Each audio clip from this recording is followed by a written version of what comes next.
And we're already talking about next year and the year after that. So we can be ahead of the game so that everything that I'm doing now falls into the plan. That's responsible business ownership, friends.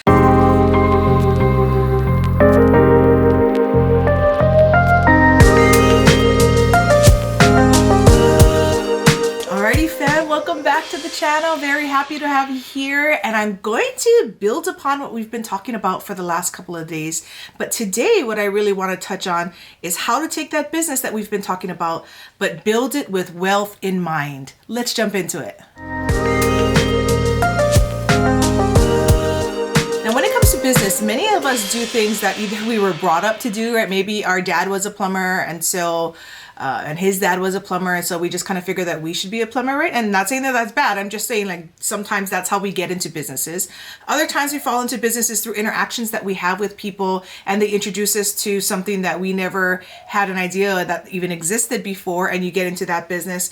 And sometimes, which I'm seeing a lot with this this Gen Z generation, is what's my passion, and I'm going to follow that and create a business around it, right? It's different in that way. Any way you cut it, the point of being into business is to generate a profit, right? Or to generate an income, and then of course to generate a profit on some level, right? There is the idea that with every business there is going to be some general form of loss, but it is with the idea of making money. That's the whole point of business. So when you start your business with having wealth in mind at the end, this comes back to the whole big picture that the clarity with starting your business comes with.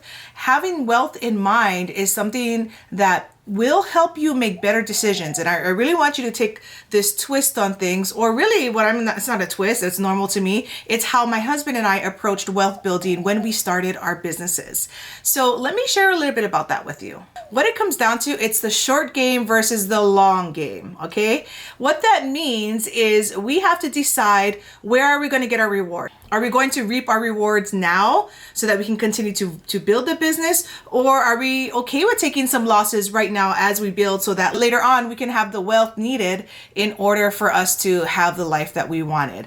With the short game, the idea is that you are going to take your profits, you're going to take your losses, and you are just going to try and get as much money as you can.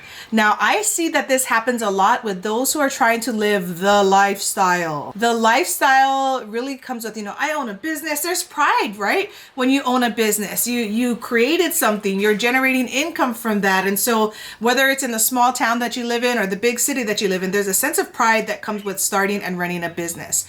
Now, when you make money off of it, you kind of want to show it, or necessarily not show it to people, but show it to yourself, whether that's in the form of comforts or driving a different type of vehicle or having different services that you like. For me, it was housekeeping. Yes, love those guys. All right. But we all have our different things that we really want, once we start making money. But what you have to realize is that the short-term gains are really going to be just that, short-term. Now, how do you take short-term gains and turn them into long-term retirement, if you will? That is where having the decision-making process, the clarity of what the future will look like in your head, will really help you to get there. And for me, it really came down to one thing: taxes. What I kept saying was, I want to have this, I want to go there, I want to do that. I kept on saying that in my head. That's my self-talk. I had a strong self-talk game, right? But my actions weren't matching that. And especially with what I was doing with my business, those two weren't coming together. And so what I decided was I had to start, it couldn't be all talk, no action. It had to be all action, no talk, right? I really just actually all action and talk, because the self-talk is really what gets you moving, right? So I was able to take that and start saying, if I say I'm going to do this, I'm going to get it done. And I started just integrating that into all parts of my business life. And therefore, I made choices that maybe in the beginning felt like painful, right? Especially when I'm talking about taxes, but it really paid off in the end. So let me just kind of tell you where my thinking was so you can kind of understand the arc of where we got. So our goal was to retire early, right? 45 was really our age that we wanted to. So I would have been 45. My husband's 2 years younger than me. He would have made him 43, right? We did it at 38 and 40. How did that happen? We already knew that we had a number, right? So 45 was the time we wanted to retire. We also put a number to it. How much money do we need to make if we want to retire at 40, at 45?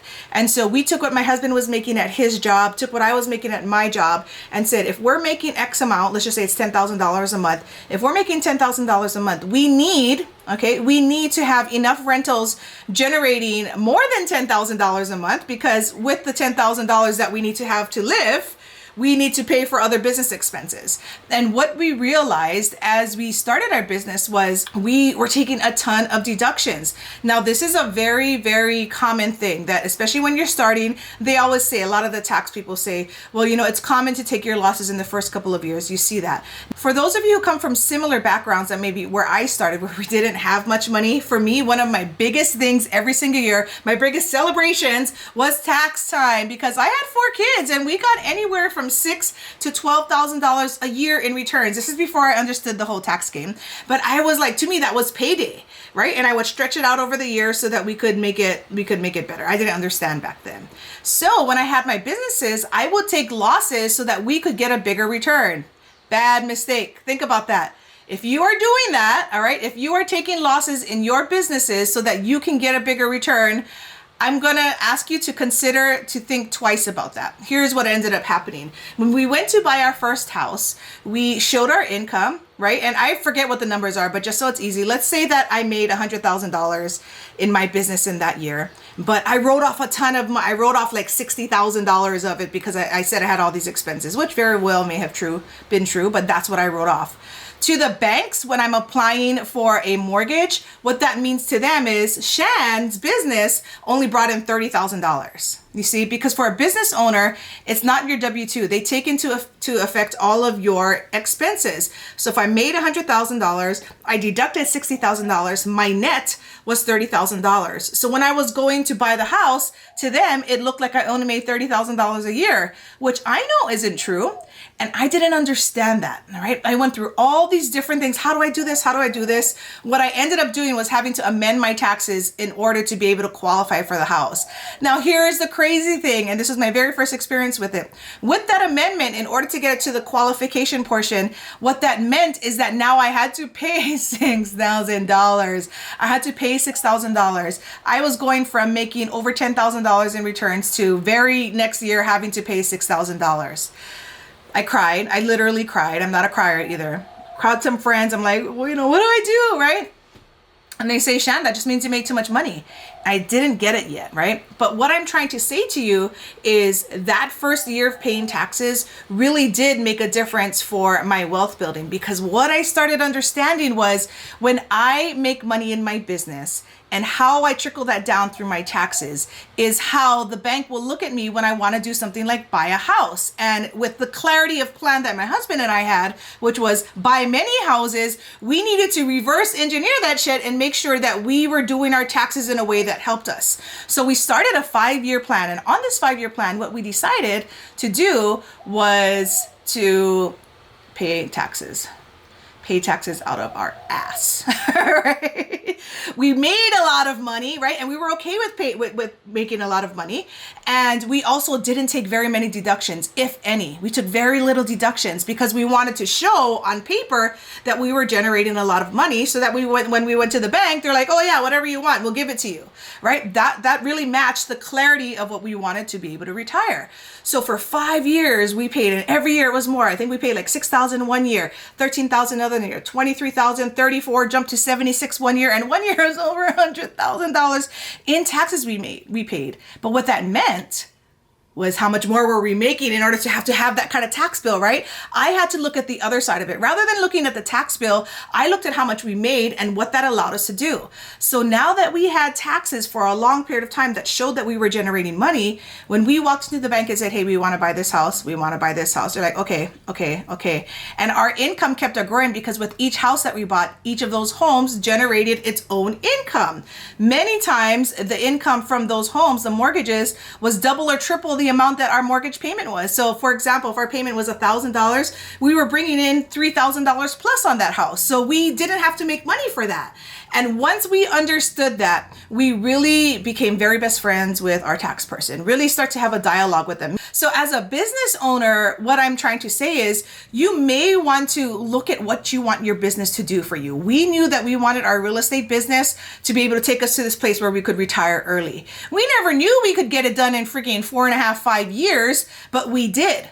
right? That's how we were able to stumble across that part where we said, wow, this is the goal we set. We started taking actions, and it really came down to our taxes. Now, of course, to be real, we don't want to be paying taxes like that out of our butt for so long, right? So last year was the final year of the 5th year plan that we stopped paying all of our taxes, and now we're taking all the deductions that come with, having to have a running business and everything. So yeah, we're definitely going to lower our tax burden. And maybe in 2 or 3 years, when the market is showing that things are good, then we'll go ahead and bump up our income and bump up what we pay on taxes and show on taxes as net income for our business, so that when we do go back to the banks and say, hey, bank, give us a mortgage, they'll be like, sure, let us open the door for you. And that is why understanding what vision you want for your life when it comes to starting a business and making the moves you want to make, it really comes down to the minutia of those details. Yeah, you want to start a business that you're passionate about. I want you to do that too. But I want you to think about, what is the point of you doing this? Yes, we want to have a better life for our family. Those are all things. I want my kids to have things I didn't have. These are all automatic things. What I want you folks to think of is, but how do I fucking do that? How do I get to the point of, what did Shan do? Like, what are people actually doing? What are small little things that they're doing? And for me, it was figuring out that I had to pay taxes. And I will say that there are probably different ways that you can approach how you build your wealth through the building of your business. I'm just telling you, that's what we did. I feel like it was really smart. It was very counterintuitive. For a lot of the tax preparers, the CPAs that we use, I really had to sit with them and give them the narrative of what I was doing.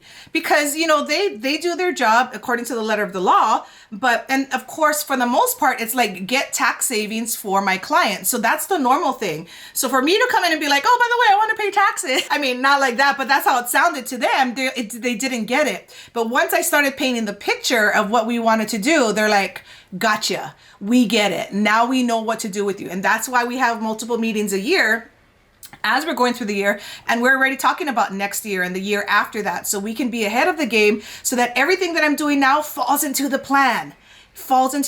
That's responsible business ownership, friends. And I'm not saying I'm the best at it, but I'm saying that if you really want to get to the point where you can pre-tire, or the word that we landed on is graduate, right? We've graduated. We couldn't handle retirement. We've graduated to this new point in our life. Gonna do a whole video on that one. What can we do? Now the world is open. It literally is our oyster to do with it what we will. And now we can, and not have to worry about how do we make our ends meet, even in a pandemic. This pandemic was very telling for us on how well we had structured our businesses and our rentals so that we could still survive through it, because we have a bunch of tenants and all of them were affected in some way, shape, or form by the pandemic. So we did things like discounted rent. Some of them, they didn't pay. They were able to get assistance through different ways. And that's totally fine. We want to work with our tenants, because not only do we provide a good home for them, but they help us in helping to build our business. And so what's important about this to know is that when you have clarity on what you want your business to do for you, it really helps you to take the steps. Because here's where I found myself before I had opened the door to all of this. What I found myself doing was talking to a bunch of people. Should I deduct that? What do you think is a good thing? But when I look back on it, I was talking to a bunch of people who, number one, weren't even in business, right? AKA my parents, right? Who were like, oh, you should do this. But where were they? What base knowledge did they have to be able to give me advice? They had none. They just had opinions in what they hear in the world, and that shit ain't gonna help me. I need actual factual, information for people who have done it that really, really can help me make a better decision. We make the decision in the end, but having people who have been there and done that really help you to clear the air on what your path is going to be. So I'm very thankful for those people along the way. And that's another reason why I started a couple of days ago about talking about a mentor, whether it's a mentor or a coach or just a really close friend who has done well, who is so willing to share their knowledge with you. It's priceless. It really is priceless, because it doesn't cost them anything.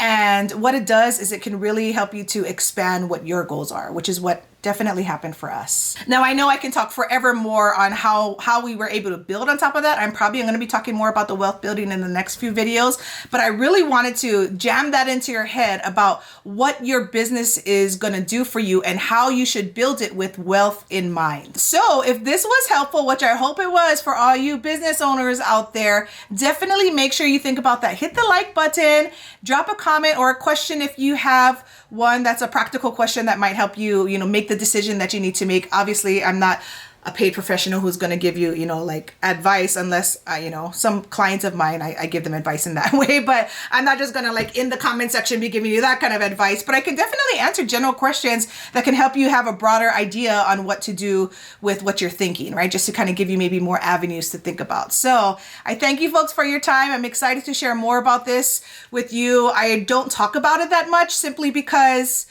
I'm busy doing the work in building. I don't want to be busy talking about the stuff that I've done because I'm busy moving on to the next thing. But what I've realized is a lot of the questions that have come to me have come with the wealth that we've built, the life that we've built. I don't necessarily like to call it the wealth, even though that's what it is. I really like to call it the life that we've intentionally built for the goals that we set for ourselves and where we've landed, right? We've landed here where the goal was. And so I really love talking about this stuff. So very, very open to share, very, very eager to help you folks. So watch out for the next video and I will see you on the other side, fam. Until then, keep evolving. Bye.